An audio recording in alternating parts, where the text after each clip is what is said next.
ازيكم عاملين ايه؟ انا جايه النهارده وجايبه لكم معايا اختراع عظمه. اختراع اسمه MCT اويل C8، زيت مستخلص من جوز الهند. هو طبعا لما تيجي تدوقوه ملوش علاقه بطعم جوز هند ولا ريحه جوز هند خالص، يعني طعمه غريب شويه. هو ليه حالتين، يعني ممكن يتحط على تحت اللسان او يتحط منه معلقه على فنجان قهوه. ايه بقى MCT اويل C8؟ لازمته ايه؟ ليه كذا حاجه للناس اللي عندها شهيه مفتوحه، اللي عايزه تتحكم في الشهيه بتاعتها، تقعد اطول فتره ما تاكلش.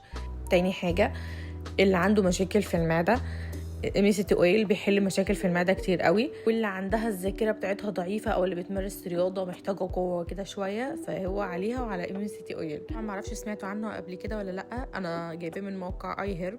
هبقى احط لكم الكود بتاعه لو انتوا حابين، ممكن تكتبوا لي في الكومنت. تعالوا مع بعض نعمل فنجان قهوه لطيف جميل كده ونشوف هنحطه ازاي.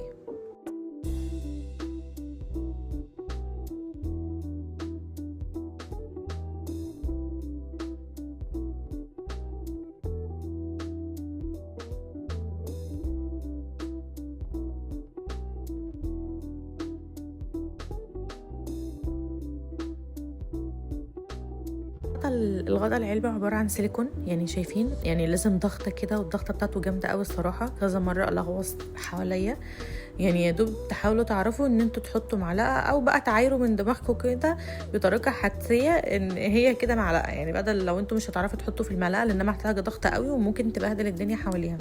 وادي المعلقة، نحاول بقى اللي احنا نحط. بسم الله. اقول لكم اللي انا بحاول عماله اضغط وفي الاخر هتروح ضغطه جامده قوي، بص تروح واقعه في القهوه. يعني هو بقى تحاولوا ان انتوا تعملوها بعيد شويه عن اي مفرش او اي حاجه، بحيث ان اللي يقع تعرفوا تمسحوه. ونحط هي كده معلقه، وفي حاجات بقى وقعت في القهوه اصلا كده كده، بس دي كده تبقى معلقه. ونبدا بقى نشرب. حبيت اقول لكم على الاختراع ده للناس اللي عايزه تقفل الشاي، لانه بصراحه عمل معايا كده. واشوفكم في تجربه تانية مع حاجه جديده ان شاء الله. سلام.